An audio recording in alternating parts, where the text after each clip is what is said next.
Amado Jesus, mestre e amigo,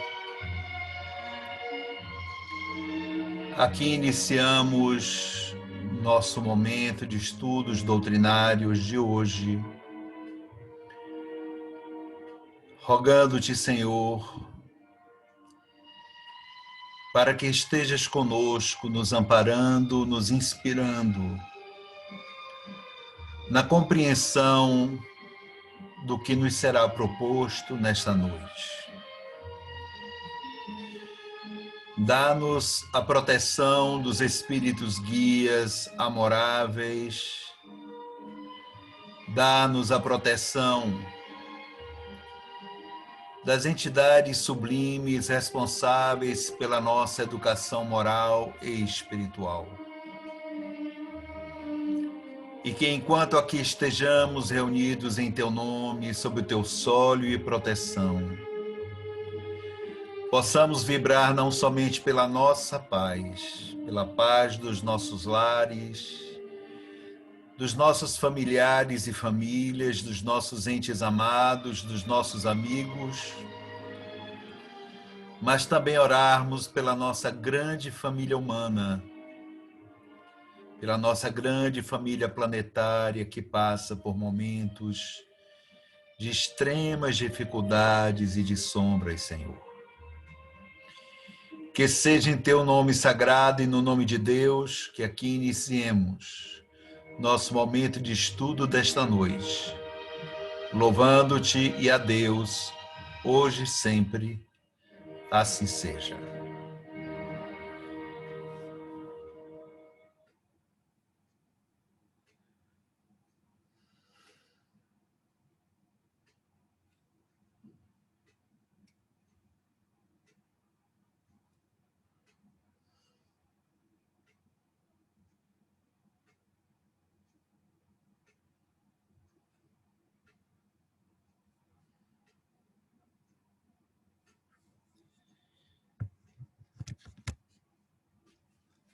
Na noite de hoje, nós vamos começar os nossos estudos sobre a sabedoria do Evangelho de Carlos Antunes Pastorino, uma coletânea que Pastorino faz sobre os evangelhos sinóticos e que traz diversos níveis de compreensão para nós. Ele que inicialmente candidatou-se ao sacerdócio, foi para o Vaticano, notabilizando-se por ser um grande estudioso dos textos e manuscritos evangélicos, e depois desistiu dessa condição sacerdotal e veio a ser um dos mais proeminentes espíritas naquela grande fase dos grandes pensadores espíritas, junto a Herculano, Hermínio Miranda e tantos outros, de saudosa lembrança, Deolindo Amorim, formando o que se chamou, na tradição espírita da época, o Conselho dos 10 ou 12 Sábios, alguma coisa assim.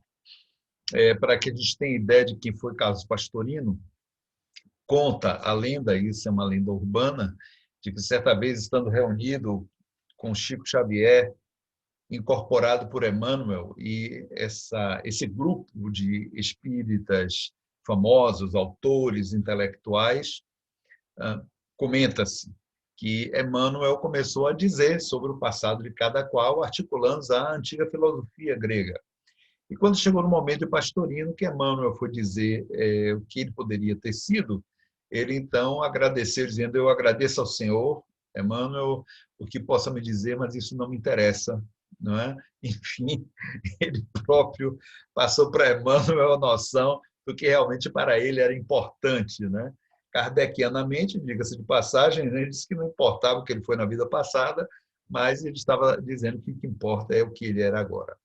Então, Pastorino foi um espírita que escreveu alguns livros importantes para nós do espiritismo, teve que lutar muito com uma mulher, a sua esposa, que não era espírita, detestava o espiritismo, e no que pôde, atrapalhou a publicação de suas obras, que tinham cunho espírita, mas algumas delas ficaram sob domínio público. Sabedoria do Evangelho é uma dessas, Técnicas da Mediunidade é também uma outra obra, e, claro, Minutos de Sabedoria, como uma obra, digamos, de orientação inócua, quer dizer, que não tem orientação espiritual precisa, são pensamentos, são gotas de reflexão diária.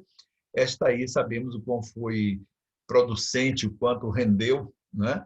Inclusive monetariamente para a família e para os herdeiros de Pastorino.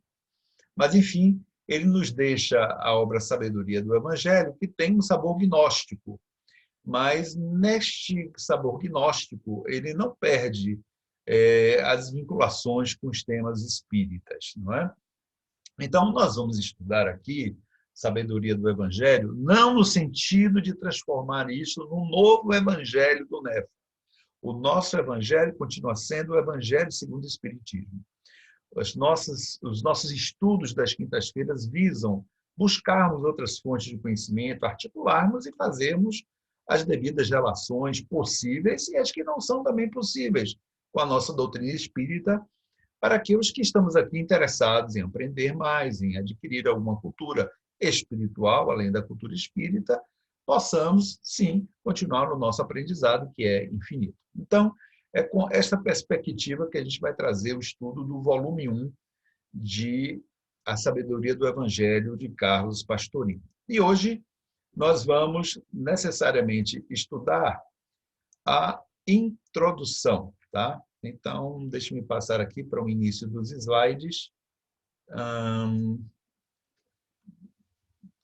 Vamos, então, começar com a introdução de A Sabedoria do Evangelho, de Carlos Pastorino, no seu volume 1.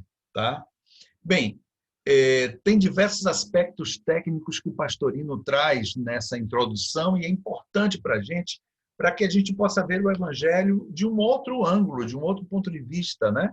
Do ponto de vista racional, estrutural, quais são os problemas e as dificuldades que existem em torno do Evangelho, porque comumente nós lidamos com os Evangelhos, com as Escrituras, de uma forma muito mística, muito espiritual, como crentes, né? O trabalho aqui de Pastorino, inicialmente, é nos esclarecer, como um especialista do tema, as questões, as dificuldades que existem no meio do caminho para o estudo das Escrituras, dos textos sagrados. Então, ele começa nos esclarecendo sobre o que é evangelho, provindo do grego euangelion, que significa boa notícia. Então, o evangelho é uma boa nova, uma boa notícia. Os autores clássicos desde Homero empregam esse sentido e Jesus a utiliza, né? Aí em Mateus, em Marcos, nesses capítulos e versículos que vocês podem ler aí no nosso slide. A palavra evangelho vai aparecer mais de 68 vezes no Novo Testamento, ou seja, os escritores evangélicos e, segundo os testamentos de Mateus e Marcos, a boa nova, o conceito de boa notícia, de boa nova, né? De algo que está chegando para ser informado às pessoas como um sentido de uma renovação, é utilizado por Jesus e por esses autores, né? Já a palavra testamento, que em grego significa dietek, apresenta o sentido de testamento, no sentido que temos legal, né, dos herdeiros, ou aliança, que define os termos de um contrato, a que se obrigam as partes que se alinham. E é nesse sentido de aliança entre Deus e os homens que a gente tem as Escrituras Sagradas, o Velho ou Antigo Testamento e o Novo Testamento, onde realmente tem os escritos a respeito de Jesus. O Antigo Testamento é os antes da vinda de Cristo, né?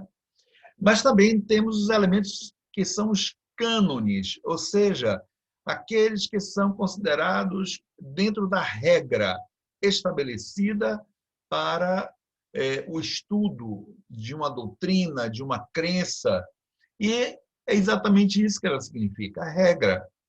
E aí vem o exemplar perfeito e completo das Escrituras. Então, quando falamos de evangelhos canônicos ou de escritos canônicos, estamos falando de uma concepção que está dentro das regras. Aquele evangelho está dentro das regras estabelecidas para consideração acerca do que pode ser uma escritura sagrada. E aí, Pastorino nos informa que no Novo Testamento, o cânone, quer dizer, aquilo que foi estabelecido por regra como sendo as obras aceitáveis, são 27 no total.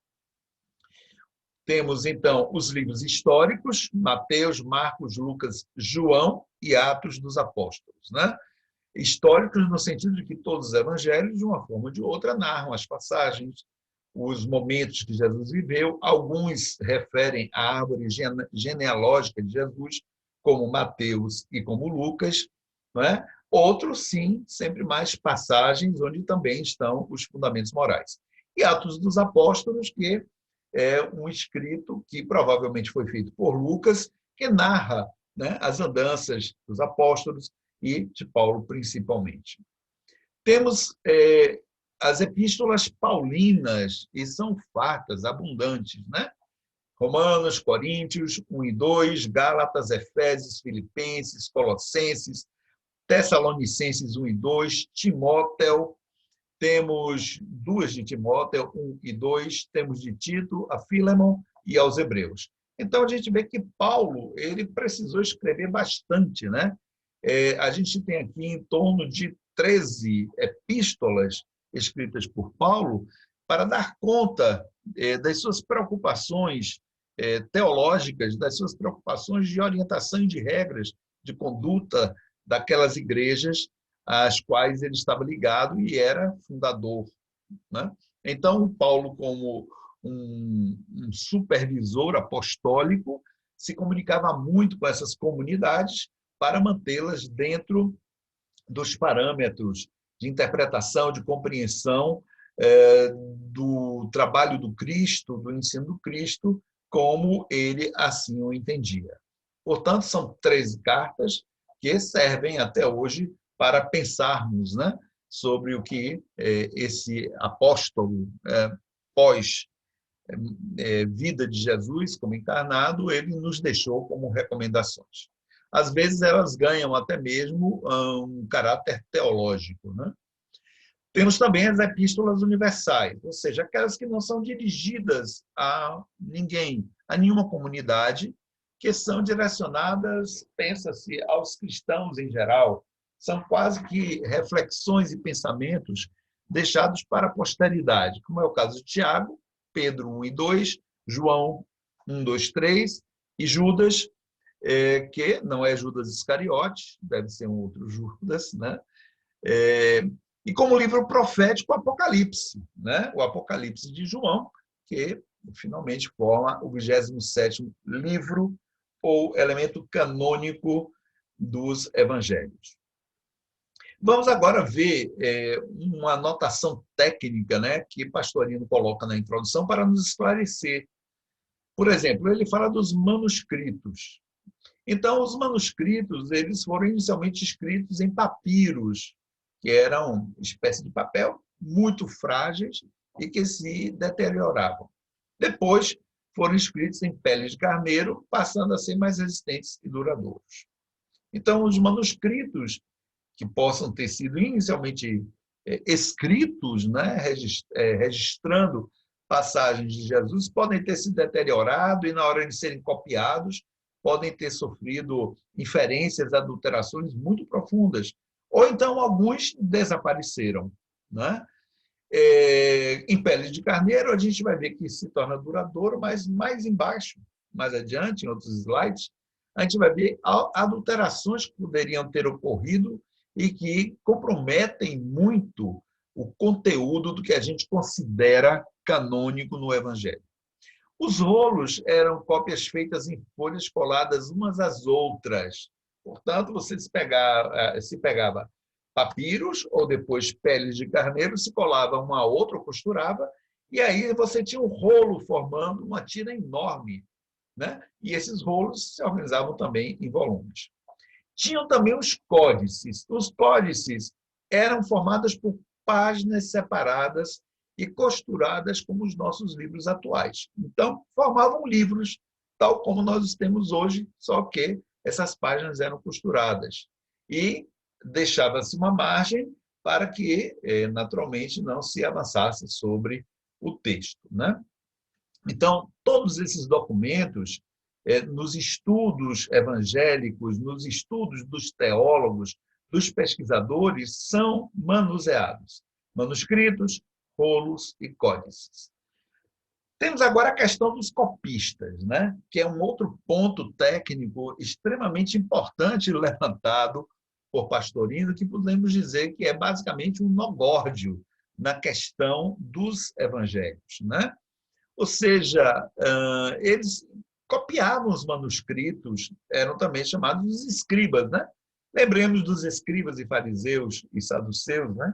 Ou seja, os escribas eram pessoas muito poderosas porque elas tinham a designação nos templos, né? De fazer a cópia de manuscritos ou de fazer o registro dos ensinos, das revelações, etc. Só que, no caso dos evangelhos, nem sempre se conhecia bem a língua hebraica ou o grego koiné, né? Os copistas comumente apenas copiavam letras, né? Apenas letras. Se eles conhecessem a língua, a gente tinha um problema. Eles se arvoravam a emendar o texto e conformar o texto ao seu conhecimento. Quer dizer, ao invés de simplesmente copiar as letras, como eles entendiam a língua, na hora que eles liam o texto, aquilo que pudesse ser mal escrito, aquilo que eles não concordassem, poderiam acrescentar ou retirar. Portanto, a gente sabe que não necessariamente o que lemos dos evangelhos é o que realmente pode ter sido escrito pelos seus autores. Outros aspectos técnicos que Pastorino nos convida a pensar, né?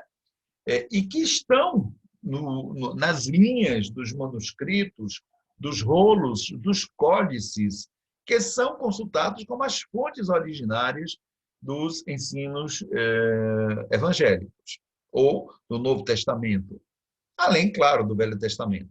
Mas nos interessa aqui o Novo Testamento. As abreviaturas, que reúne várias letras numa sigla, como a gente faz, por exemplo, hoje muito no WhatsApp, né? PQ significa porquê, né? VC é você, e aí vai. Também naquela época se utilizavam abreviaturas. Mas o que é que existia? Existia a representação do O e do C, que significa aquele que, não é? Ou seja, uma abreviatura que indicava aquele que os comentaristas, os copistas e outros colocavam no meio do texto.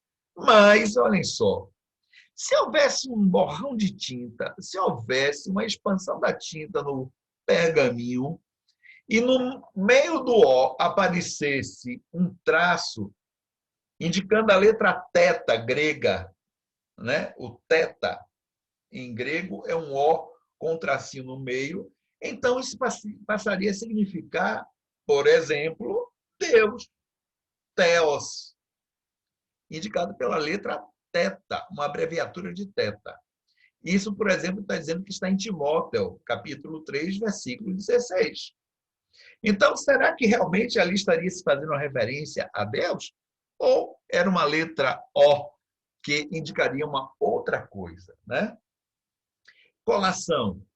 Bem, aqui ele diz que quando você tem dois códices, né? Lembrando que códices são livros ou são manuscritos que estão organizados por páginas soltas e costuradas, como se fossem os livros modernos, né? Que a gente tem isso, né? Quer dizer, o livro moderno nem mais é publicado, nem mais é impresso, nem mais tem amarração, né? Hoje o livro moderno é a edição eletrônica. Mas aqueles que ainda são publicados, que ainda são publicados em papel, e principalmente algum tempo atrás, para a gente lembrar melhor, o caderno espiralado, né? Mais ou menos assim. Aquelas xerox que a gente tira e coloca a espiral. Podemos pensar assim para ficar mais próximo. Então, pegava dois códices e se fazia comparação entre eles, para que se escolhesse qual dos dois ou mais tinha a melhor lição para cada passo, sendo que o passo é um trecho citado de um autor, não é? Então, por exemplo, você pegava códices que falavam de Mateus e de Marcos. Aí você ia verificar qual daqueles dois era melhor. E aí poderia dar uma diferença, de sorte que o passo de Mateus está diferente do de Marcos. Mas eles poderiam, originalmente, estar, antes da publicação da consulta esses códices, estarem inteiramente iguais. Mas temos também os chamados custos linearum, que significa guarda das linhas. Era uma letra que você botava no fim das linhas para encher um espaço que ficasse vazio. Ou seja, para não deixar uma linha dentro do pergaminho, dentro do manuscrito, dentro do códice, dentro do rolo, no final da linha não ficasse um espaço vazio. Então, você botava aquilo ali como uma guarda da linha. Mas só que, muitas vezes, no repassar e no recopiar, esse custos linearum, essa guarda da linha, era interpretado como uma abreviatura. E aí entrava uma interpolação. Por exemplo, poderia, uma pessoa que não dominasse muito o idioma que estava escrito, comumente o grego koiné ou o hebraico, entender aquilo ali como uma linha que formava uma nova palavra, ou um outro fonema que alterava o sentido, ou poderia alterar o sentido, ou colocar um sentido que não existia. Outras vezes, esse custo linear era apenas uma abreviatura. E aí, realmente, não se copiava e ele era interpretado como essa guarda de linha. Então, a gente vê que nos pergaminhos, nos documentos originais, muitos fatos, muitas circunstâncias, muitos problemas podem ter existido para a tradução que será feita mais tarde por Jerônimo para a Vulgata. A harmonização. Este, então, é mais problemático ainda, porque os copistas, os que copiavam os textos, não necessariamente copiavam o que realmente estava no texto. Como vimos, principalmente se os copistas tinham algum conhecimento da língua. Então, eles passavam a interferir no texto e, muitas vezes, harmonizava o texto de um livro com o de outro, tirando ou acrescentando palavras. Por exemplo, harmonizar o texto de Mateus com o de Marcos, o de Marcos com o de Lucas. Não é? Quer dizer, essa tentativa de harmonização entre os documentos originários, muitas vezes poderia tirar o sentido absorvido por um dos evangelistas e está ele falando pelo outro, não tendo falado ou escrito aquilo ali. Né? E isso causa um problema de alteração e adulteração, né, da escrita originária do autor. Tem outra também que é a apax legomena. Então, são duas palavras gregas, né, que indicam uma palavra por um só autor. Por exemplo, em Mateus 6:1, ele fala do epiousion, né? Já que Mateus escreveu no grego koiné. Né? Isso não foi traduzido na Vulgata porque não tinha um sentido encontrável no latim ou no próprio grego, porque Mateus inventou essa palavra. Quis dizer algo que não se entende por quê. E ela é conservada porque ela é um neologismo, é uma criação. Interpolação. Olha, o outro problema que a gente tem, né? É quando o indivíduo pegava o pergaminho, pegava o códice, pegava o rolo, onde estava a cópia, provavelmente também o original dos escritos, e anotava na entrelinha ou na margem seu comentário.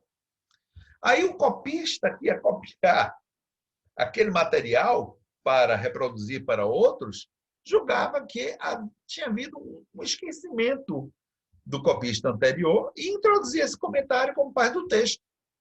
Então, vamos supor, a gente gosta de glosar muito, né, nossos livros. Eu, por exemplo, gosto, né, muito de glosar os livros, de fazer escritos na margem ou entre as linhas.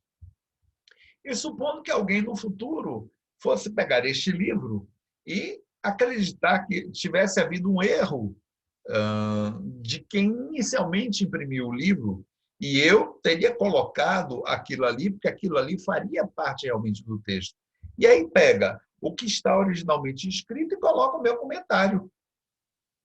Ora, isso pode dar, nesta interpolação, um sentido completamente novo, completamente adulterado, diferente. Às vezes, pode ser congruente com o que estava querendo ser ensinado. Temos também a noção de lição. Por que Pastorino está colocando isso aí? Porque mais adiante, quando ele vai fazer seus comentários, ele vai usar esses termos. Então, é importante que a gente possa se familiarizar. Lição é uma frase, uma forma exata pela qual está escrita. Então, a lição de Jesus sobre as bem-aventuranças, se é lição, é porque Jesus falou exatamente aquilo ali, né? Claro, não sabemos se as palavras foram aquelas ali, mas lição, então, é toda vez que você tem uma palavra exatamente refletindo o que foi dito. O que é um salto? É quando o copista pula uma letra, uma sílaba, uma palavra, uma linha, por distração ou confusão. Imaginem. Você está pegando um pergaminho de carneiro, está fazendo uma página que será para um rolo ou será para oh meu Deus, como é o nome daquilo que eu falei? Aquele que é do livro, né?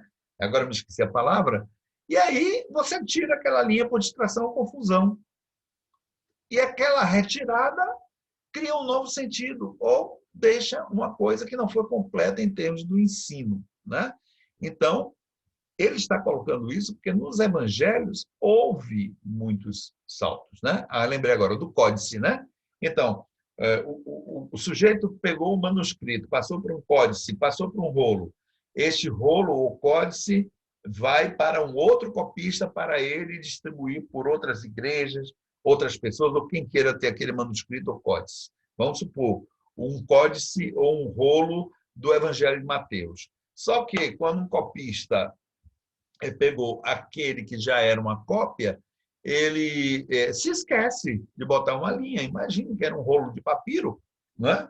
Ou um rolo de carneiro, de pele de carneiro, como mais tarde foi ser. E aí, dentro daquelas garatujas todas, alguém inseria um comentário também, mas, além disso, quando um copista pega aquilo ali, se esquece de copiar uma linha. Então, quando vem fragmentário, né? Vem sem uma ideia completa e que leva a uma interpretação adulterada para futuros copistas. E a variante é quando existe uma diferença entre dois códices, né? Ou seja, você pega um códice de Mateus, que foi copiado em um certo momento, e um códice de Mateus, que foi copiado em outro momento, e entre eles tem uma variante. Não é? E a pergunta é, quem ou qual dos dois códices estão corretos? Vamos agora para os textos, né? A gente vê, então, pessoas que realmente, Pastorino, ele dá para a gente um monte de informações, né?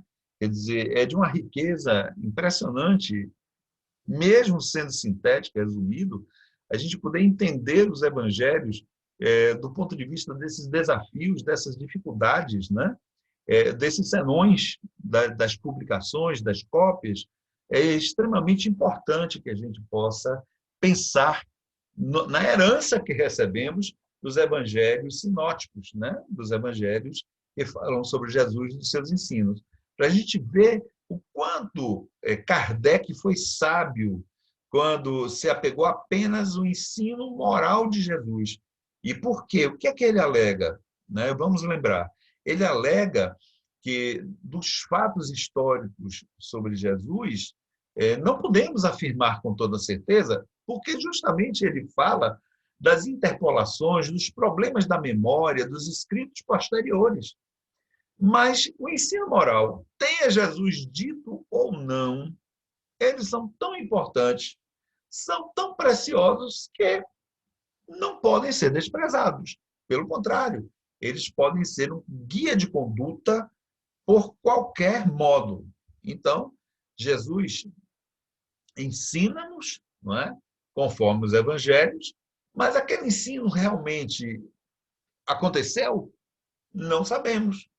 Mas se não aconteceu, este ensino moral é tão importante, é tão transcendental, que não há problema nenhum se Jesus disse ou não, porque ele tem utilidade para a nossa evolução moral, para as nossas qualidades espirituais. Não é? Então, Kardec é muito sábio quando ele coloca exatamente essa questão. E ele faz na Gênesis uma tentativa de discutir alguns aspectos históricos das passagens dos evangelhos. É uma tentativa que fica a meio de caminho. Certa vez me informaram, eu não me lembro mais a fonte, vou aqui compartilhar com vocês, mas não levem isso como uma revelação, não é? Foi um compartilhamento que alguém me fez há algum tempo, realmente não lembro a referência, de que o que aconteceu, que quando Kardec estava tentando adentrar-se na discussão histórica dos evangelhos, sendo que a sua época, Ernest Renan já tinha feito uma crítica sagaz aos evangelhos em seus aspectos históricos, tentando verificar a veracidade deles. Fala-se que a espiritualidade sugeriu a Kardec que não fosse adiante, e ele, mesmo assim, não desistiu. Ele pensou em, mais tarde, retomar essa espécie de discussão histórica, ou a discussão de Jesus histórico, né? Então, o que foi que aconteceu? Ele desencarnou e não teve tempo de completar essa tarefa, ou de realizar, melhor dizendo, realizar essa tarefa. Então, a gente vê na Gênesis uma tentativa dele fazer alguma discussão sobre algumas passagens, como Jesus caminhar sobre as águas, o que é que pode estar significando aquilo ali, ou não, se é uma metáfora, se é uma figura, uma alegoria, se realmente era possível. Ele mostra que sim. Aí ele faz uma discussão sobre o que era andar sobre o mar, que é uma derivação linguística que pode significar uma ponta de areia pela qual Jesus caminhava, dando a impressão que ele caminhava sobre as águas, como se fosse um banco de areia. Mas, enfim, outras discussões, né? Mas, para a publicação do Evangelho segundo o Espiritismo, ele se exime dessa parte e apenas aproveita, apenas não, né? Bote apenas entre aspas, né? Já é muito. Ele retira a parte substancial dos ensinos morais e se concentra nisso, né? Então, é muito importante que a gente entenda a intuição de Kardec, a sua orientação pelos espíritos superiores, principalmente pelos espíritos de verdade, para justamente escapar desse tipo de armadilha que as cópias, os copistas, principalmente os copistas, podem ter colocado nos evangelhos. Bem, vamos aos textos. Orígenes já dizia exatamente esse problema, os desvios. Vocês podem ler aí, né? Eu não vou precisar ler. Os desvios sofridos pelas cópias, né? O descuido de certos escribas, a audácia perversa de diversos corretores, fazendo adições ou supressões arbitrárias. Orígenes, no século II. 200 anos ou 170 anos, vamos fazer uma continha mais ou menos exata, depois do primeiro evangelho publicado, que foi de Mateus. Né? E apenas 60 anos depois do evangelho, 96 anos depois da publicação do evangelho de João. Né? João publicou, morreu em 104, então deve ter sido o período que ele também deixou aí disponível o seu evangelho. Então, Orígenes já levantava as dúvidas sobre realmente o que ali estaria. Né? Há um período da igreja chamado patrologia grega, né? Em que diversos autores gregos cristãos eles realmente se reuniram, se organizaram para fazer comentários, para fazer estudos sobre os evangelhos. Né? Os gregos, que têm uma iniciática muito profunda, muito vasta, se interessaram, né? Provavelmente influenciados por João, evangelista, mas, claro, também por Paulo e outros, pelas igrejas da região da Grécia, da antiga Grécia, né? Eles se abeiraram disso e se tornaram os primeiros pais da igreja, né? Para fazer considerações sobre os evangelhos, e Orígenes é um deles. Então, ele já fala dos desvios, né? Ele já percebia os desvios que estavam presentes nesses manuscritos, né? E nas cópias, sobretudo. E aí, quanto mais se avançava no tempo, mais crescia o número de cópias e de variantes. Ou seja, a referência a um texto fundamental e fundamentado se perdia pela quantidade imensa, né, de cópias que se colocava a público. Né? E aí, no século IV, sob o império de Teodósio, imperador Teodósio, né? Constantino havia trazido o cristianismo como sendo a religião de Estado, funda o cristianismo como o catolicós, ou seja, como a religião universal do Império Romano, e a seguir Teodósio, no século IV, chama o Papa Dámaso, que era português de nascimento, e Dámaso vai encarregar Jerônimo de estabelecer um texto definitivo das Escrituras. Era uma tarefa imensa, porque Jerônimo tinha diversos manuscritos, diversos rolos, diversos materiais à sua mão, e ele tinha que selecionar entre hebraico, grego, latim e outras derivações, né? O que ele precisava escolher, né? Então, aquela quantidade enorme de códices, de rolos e de manuscritos, quem sabe alguns originários, estavam ali à sua frente, e conta-se, né?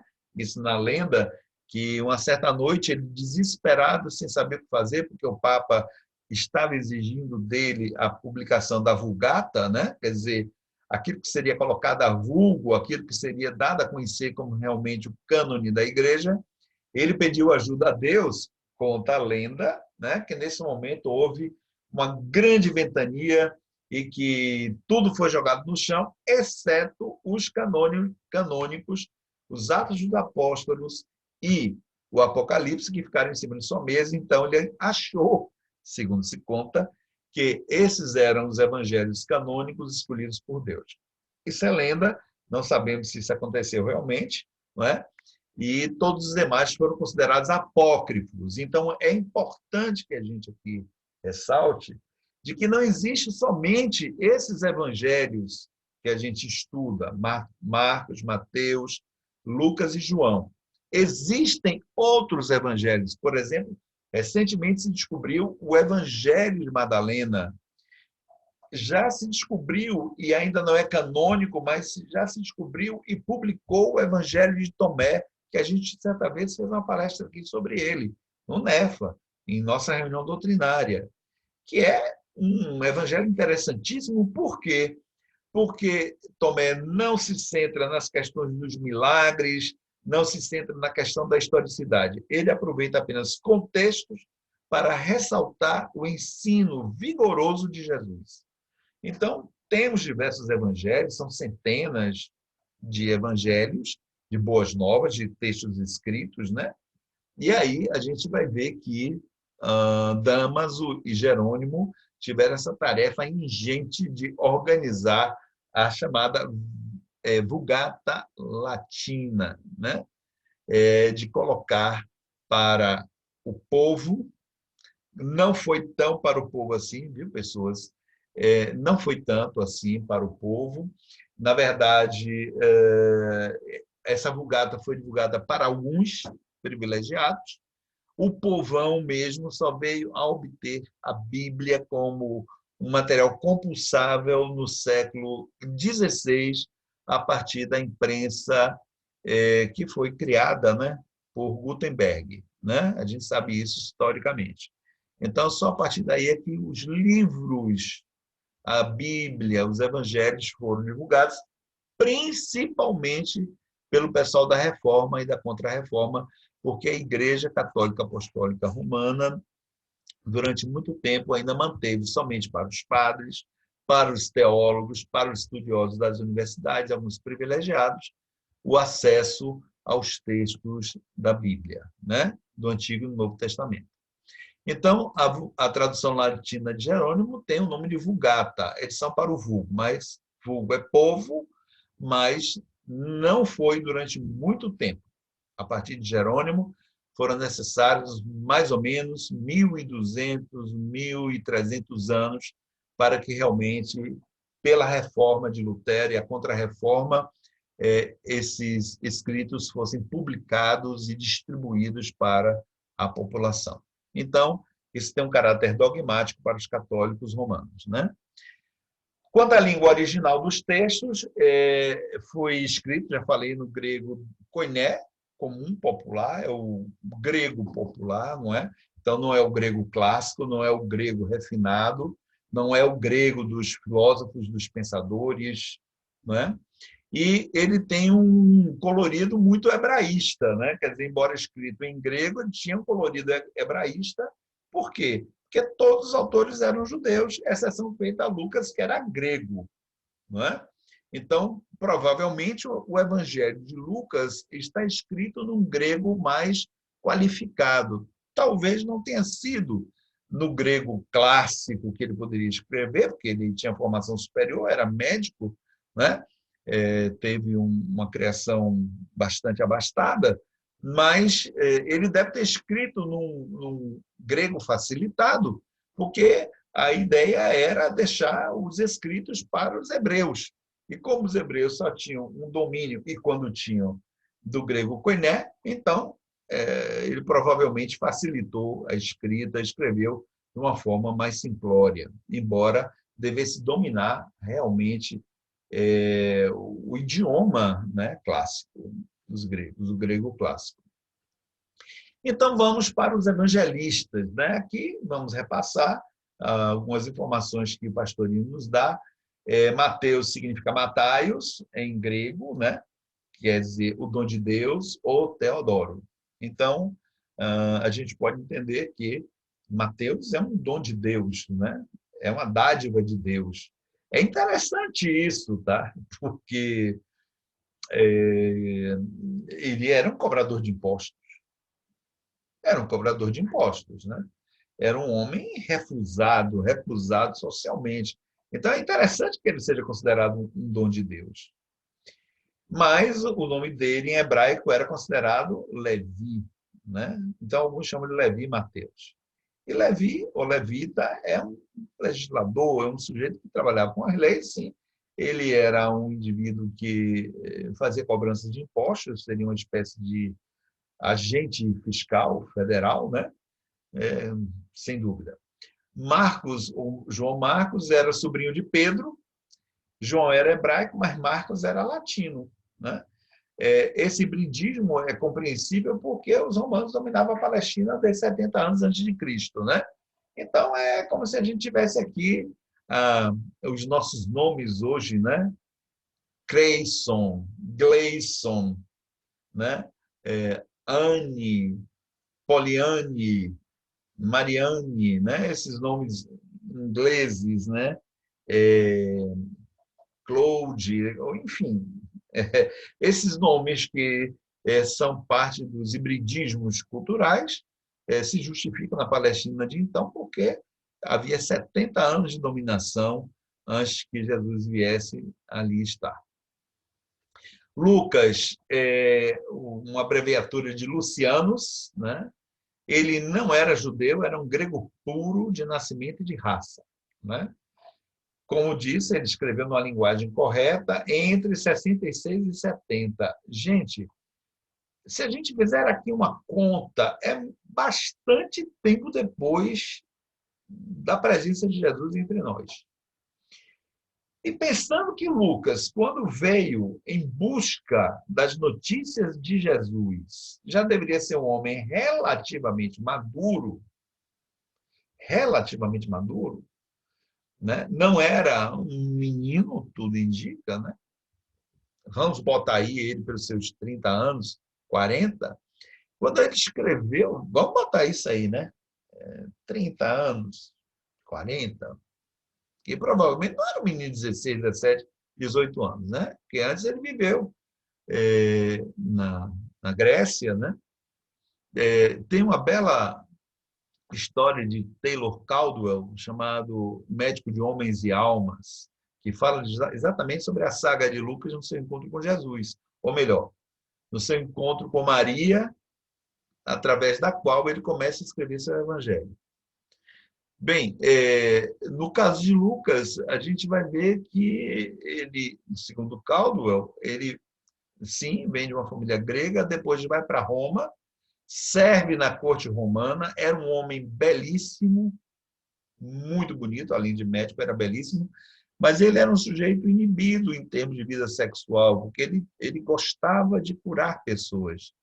para, inclusive, combater Deus, porque ele não se conformava com a morte nem com a doença. Então, ele brigava com Deus, essa foi a sua grande briga com Deus. E foi em busca de uma resposta para o que era Deus que ele foi saber de Jesus, quando, em um certo momento, ele está aprisionado nas galeras, né, porque a imperatriz se apaixonou por ele e ele correu da imperatriz, mas depois foi pego e, como castigo, ele foi colocado nas galeras. E nas galés ele vai conhecer pessoas que falam sobre Jesus. Então ele quer conhecer esse Jesus que declarava sobre Deus. E brigando com Deus, ele vai tentar encontrar quem é este que curava pessoas em nome de Deus. Então foi a curiosidade científica ou de pesquisador que moveu Lucas a ir até a Palestina, depois que ele se libera das galés. E quando ele vai buscar as pistas, os apóstolos estão desaparecidos, né? Então, Caldwell situa Lucas chegando na Palestina, chegando em Jerusalém, nas cercanias, dias depois, poucos meses depois da crucificação de Jesus, e ele vai em busca de notícias, todo mundo está desaparecido, está um grupo desarticulado, mas dão referência a ele de Maria de Nazaré. Então, ele vai até Nazaré, e quando chega em Nazaré, a descrição de Caldwell sobre a cena do encontro dele com Maria é uma das coisas mais lindas que existe na literatura, né? A beleza de Maria, a beleza serena dela, né? A maneira como recebe, de forma tão simples, tão amorosa, convida ele a entrar e ela então adivinha, você quer saber sobre o meu filho? Começa a contar. Lucas então fica embebido, né? Por aquela presença augusta, serena de Maria de Nazaré. É uma descrição belíssima do encontro de Lucas com nossa amada mãe Maria de Nazaré. Mas ele já devia ter uma certa idade, né? Então, ele escreveu isso com quantos anos de idade? 90? 80 e tantos anos de idade? Né?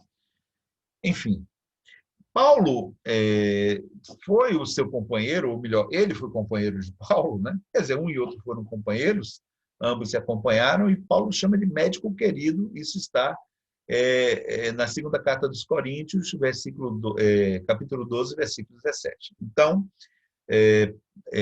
Lucas acompanha Paulo, Lucas faz esse périplo com Paulo, né? Por isso que ele vai escrever Atos, né? E temos João, o discípulo amado, o presbítero, o velho, porque João morre, tudo indica, bastante velho. Era filho de Zebedeu, irmão de Tiago, né? E fizeram parte daquele grupo iniciático, juntamente com Pedro, André e outros, né? Esse discipulado iniciático de Jesus. Então, João é chamado de discípulo amado. Quando Jesus é crucificado, João tem em torno de 16 a 17 anos, era basicamente um menino, né? Primo irmão de Jesus, como Tiago, seu irmão, né? E todos sabemos, né, que eles eram filhos do trovão, ou seja, eles deviam ser indivíduos bastante energéticos, né? De presença bastante energética, alegre, explosiva, enfim, já que eles são chamados os filhos do trovão.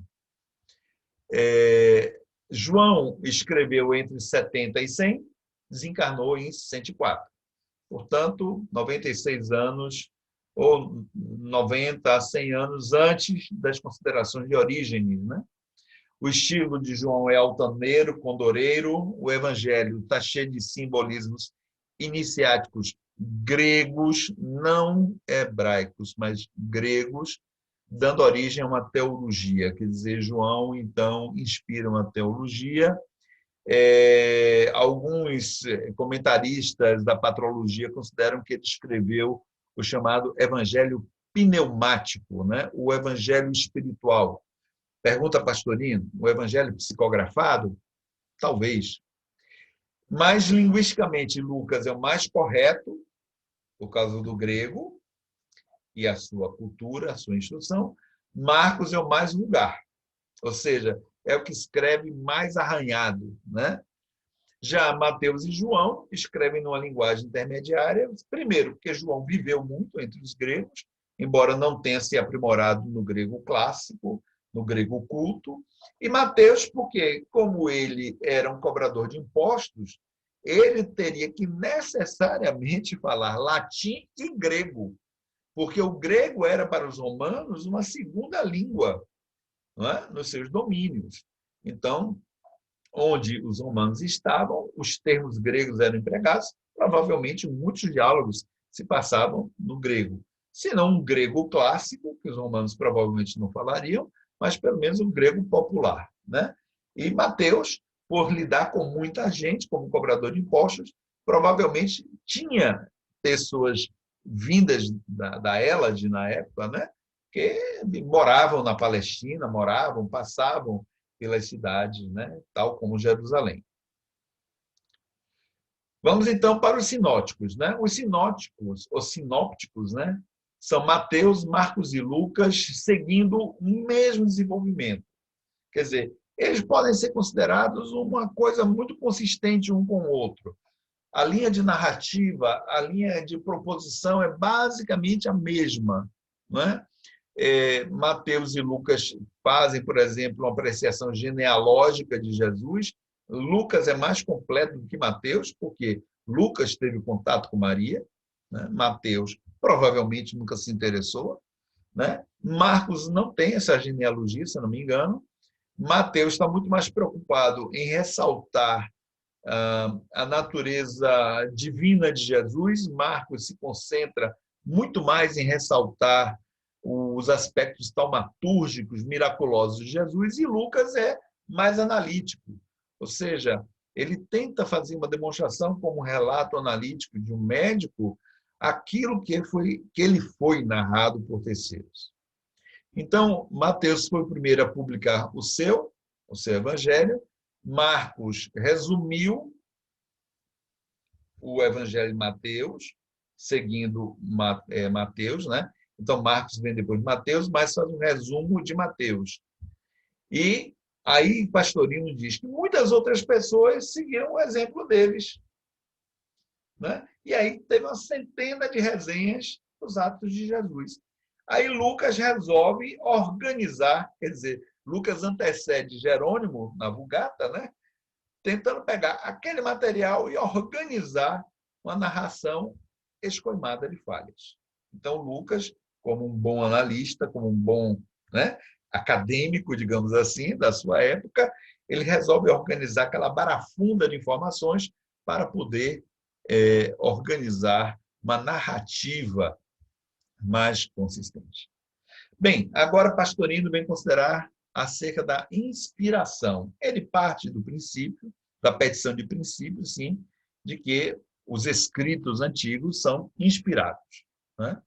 Só que, o que é que ele diz? Né? Que a Bíblia e o Novo Testamento foram, sim, ditados, ou por alguma forma teve uma intervenção direta e sensível de espíritos, mas nem todos tinham a mesma elevação. Isso é interessante, né? É bem diferente daquilo que algumas pessoas consideram as escrituras sagradas. Tudo é sagrado, então, se é sagrado, não há o que contestar. Pastorino lança uma lente muito crítica neste momento aqui, né?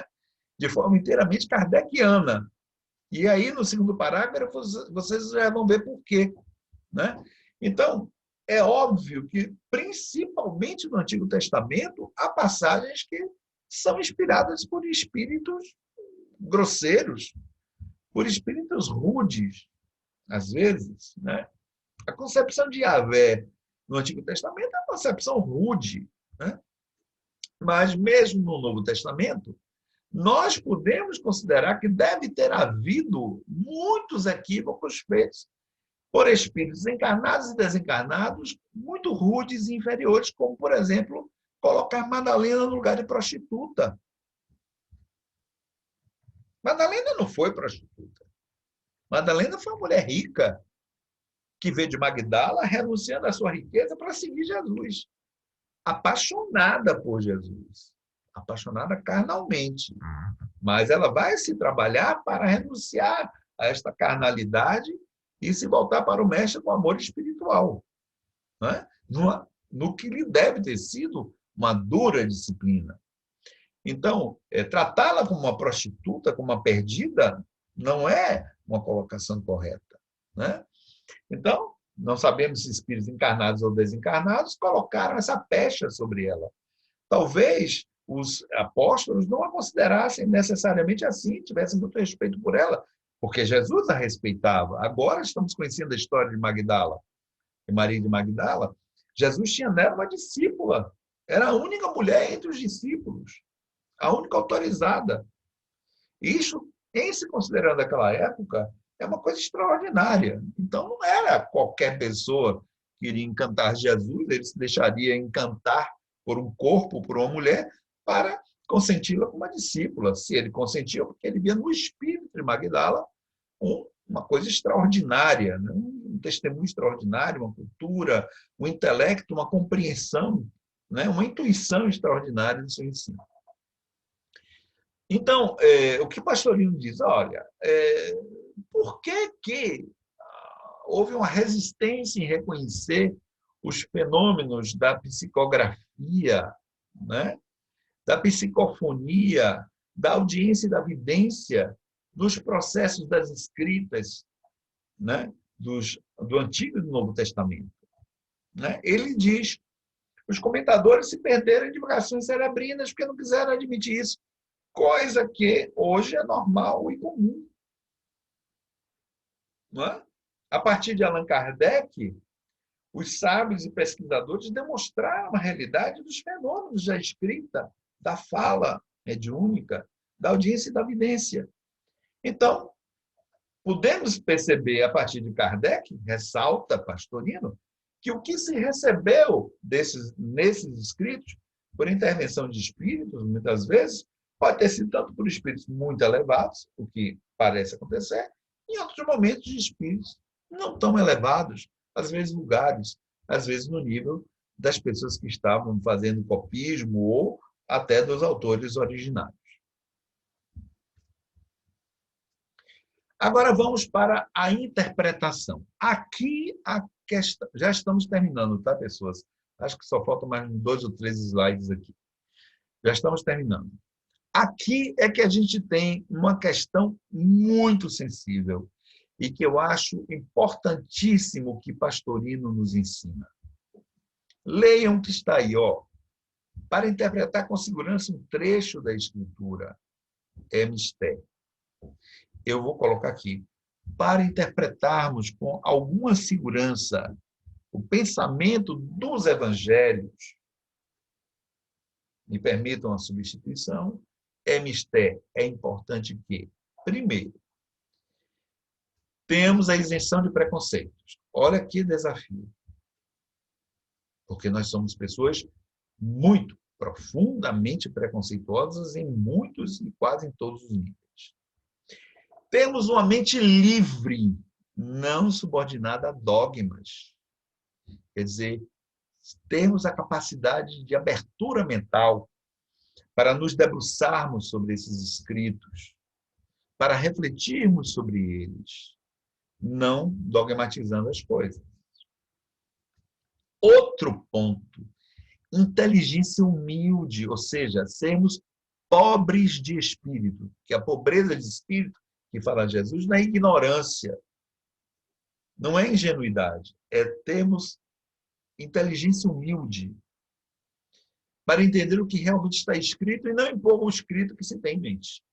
Então, da gente poder mergulhar no escrito e não dizer que o escrito está dizendo aquilo que a gente quer. Não é? Então, podemos ser o mais fiel possível sem deixar que o nosso ego se sobreponha à proposição do texto. Outro ponto, raciocínio que seja perquiridor e sagaz. O que é isso? Quando eu estou lendo, eu vou dedilhando o texto, os sentidos profundos, as contradições, eu vou entendendo as convergências, eu vou pegando o que foi dito aqui com o que está lá atrás, com o que virá mais adiante. Eu deixo minha mente alerta para entender o conjunto das coisas. É isso que é o raciocínio perquiridor e sagaz. Olha só, cultura ampla e polimorfa. Ou seja, o que nós estamos fazendo aqui é tentar ampliarmos a nossa cultura. Olha só o caminho, o percurso que a gente já fez. O tema da iluminação espiritual, depois um tema A, depois o tema B, enfim, o último foi... gente, eu não estou com muita memória, me perdoem, eu não sei qual foi o segundo tema, mas depois veio, né, a filosofia perene, agora estamos estudando pastorinha, para quê? Para ampliar a cultura. Quanto mais a gente puder aprender, melhor, porque isso nos ajuda ao processo da seleção do que é mais conveniente. E, em termos da nossa doutrina, das articulações, para podermos proteger. Como diz Kardec, né? A verdade, ela se estabelece ao longo do tempo, porque ela confronta novas situações, novos conhecimentos, e não cai. Se cair é porque não era verdade. Não é? Isso está no frontispício do Evangelho segundo o Espiritismo. Mas olha só o que ele propõe, pessoas, para a gente interpretar o Evangelho. Um coração desprendido, puro e unido a Deus. Sem isso, a gente faz a interpretação cambolha, frágil. A gente não consegue extrair substância, porque não há conexão. Não há conexão com o divino. Vira apenas uma retórica, né? Vira apenas uma fala racional. Né? É preciso se dispor humildemente a aprender, a se dispor humildemente a entrar nas letras para entender um sentido mais profundo. Mas para isso você precisa ter um coração aberto e com foco em Deus. Aqui também uma outra coisa muito rica que vai nos servir nesse percurso que a gente vem empreender. Olha só o que ele diz. Cada escritura tem muitas interpretações no mesmo trecho. Né? Ou seja, quando eu leio um trecho de Mateus, eu posso interpretar aquilo em diversos níveis. Então, o que é que ele diz? De acordo com minha escala evolutiva, em que eu me acho, eu vou ler por uma forma. E a minha interpretação vai ser mais ou menos profunda. Então, de acordo com o meu caminho espiritual, aquilo que eu já alcancei, aquilo em que eu já conquistei, já compreendi, já elaborei, eu vou ter uma interpretação mais profunda ou mais rasa. Mas não devo desistir. Eu não consigo uma interpretação profunda. Não, deve-se ler, deve-se buscar, sim. O trabalho com as Escrituras, com o Evangelho, principalmente. Vocês sabem que eu não gosto do Antigo Testamento. Eu tenho uma zigue-zira com o Antigo Testamento. O meu negócio é o Novo Testamento e principalmente os Evangelhos. Por mais frágeis que eles possam ser. E principalmente, aí eu sigo Kardec, o ensino moral de Cristo. Então, quando a gente pega esse material para tentar debulhar, entender, a gente vai fazer de acordo com o nosso nível evolutivo, nossa evolução intelecto-moral. Não é? Mas é preciso que o coração, a conexão minha com o divino esteja presente para realmente entender em profundidade o que aquilo está. Não é a profundidade dos raciocínios, das palavras, o rico vocabulário. É aquilo que em mim está, que na hora que eu leio, interpreto, aquilo me toma por uma conexão com o divino. É isso que ele fala no item F do coração puro e unido a Deus. De forma geral, claro, as pessoas que estão no início de relação com essa revelação espiritual, com esse material, vão entender mais a letra e se apegam à letra. Não precisamos dizer que muitos dos nossos irmãos cristãos, inclusive da Igreja Romana, né, como diz Raimundo, os irmãos da Igreja Romana estão apegados à letra. É literal. Né? O sangue de Jesus nos salvou. Eles acreditam que aquele sangue derramado pelo Cristo realmente salvou. Vem resgatar nossos erros. Então, a gente pode errar como queira, ou se a gente errou como quis, Jesus nos salvou. É literal. Não é? Se apegam àquela letra. Eles não são capazes de interpretar aquilo ali como uma metáfora, como uma simbologia, como um sentido que está além do que ali está escrito. Além do sentido literal, temos o alegórico, o simbólico e o espiritual ou místico, que é o nível mais profundo. Vamos lá. O sentido alegórico, literal, a gente já viu. O alegórico ele extrai numerosas significações de cada representação. Por exemplo, Jesus caminhou sobre as águas. Ou Jesus acalmou a tempestade. A gente pode, no sentido alegórico, trabalhar com muitas significações. Jesus acalmar a tempestade significa Jesus acalmar a tempestade dos nossos conflitos. Jesus acalmar a tempestade também pode significar o seu sentido do domínio sobre os elementos da natureza. Ele nos indica o quanto nós podemos domar os sentidos da natureza. Enfim, a gente vai extraindo significações das representações, né? E aí ele traz a história de Abraão como uma alegoria das relações entre a matéria e o espírito. Já a interpretação simbólica é mais elevada. O que é que isso está dizendo? Requer uma leitura mais percussiente, um pouco mais culta, requer um pouco mais de traquejo com os manejos, os significados simbólicos da cabala, da iniciática grega, da iniciática esotérica, do manejo dos símbolos. Não é? Então, é a revelação de uma verdade que vai se tornando transparente e visível através de um texto que a recobre totalmente. Então, o que é a cruz? O que é o símbolo da cruz? Não é? O símbolo, a cruz não é apenas um madeiro. A cruz não é apenas um elemento de tortura para o Cristo. A cruz vem a representar o próprio sacrifício do Cristo.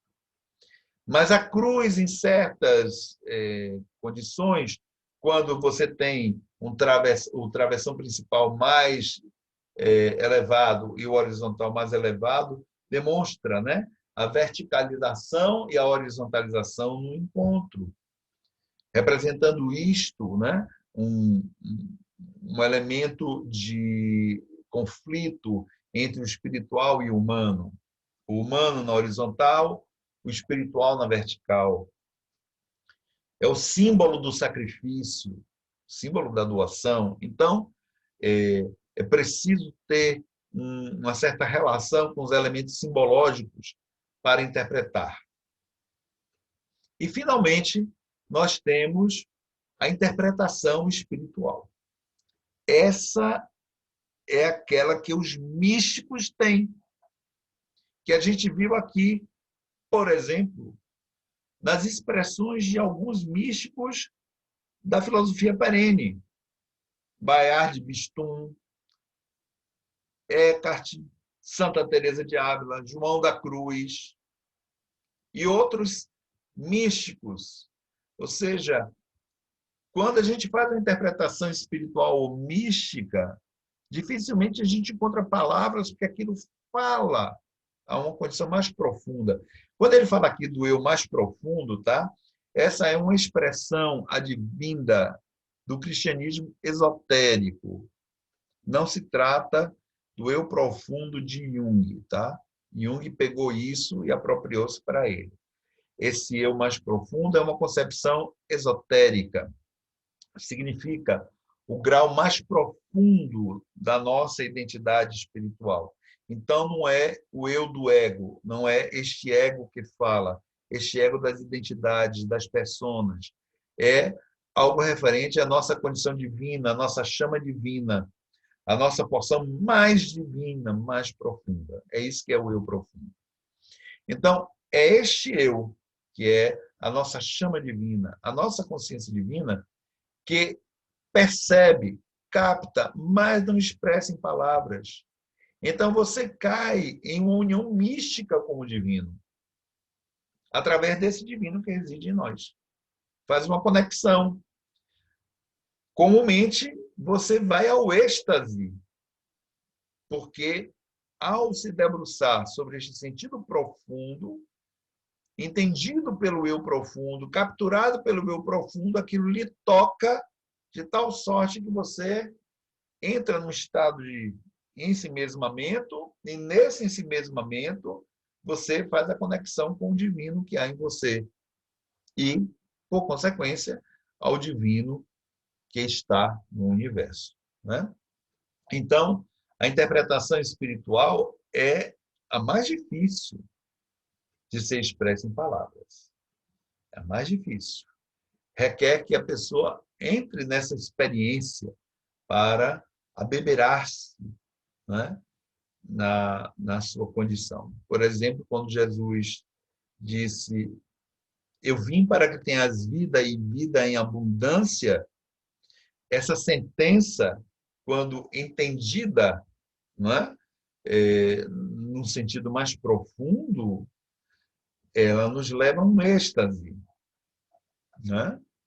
Porque essa sentença guarda sentidos que o eu profundo, ao entender do que é que está se tratando esta vida e esta abundância, leva ao êxtase. Por exemplo, quando a gente encontra o cotejo de Jesus com Pedro, que é tomado inicialmente pela força divina e depois é tomado por forças satânicas, quando a gente entende essa luta, esse digladio na presença do Cristo, né, a gente, ao adentrar-se na interpretação espiritual ou relacionada ao eu profundo, a gente entende isso de um outro nível. E aí, realmente requer um exercício mais psicológico, um exercício mais espiritual, de uma compreensão, de uma síntese mais espiritual. Bom, chegamos aqui ao fim dessa introdução. Espero que tenha nos ajudado a nos preparar para os próximos estudos de Pastorino, já a partir da próxima semana, com Simval, depois Marconi, depois Rodrigo. Sou grato a todos e todas pela paciência de terem me escutado até este momento, e neste momento estamos abertos para as questões, para os comentários, para as dúvidas, se puder eu tirá-las. Estamos aqui à disposição. Alguém?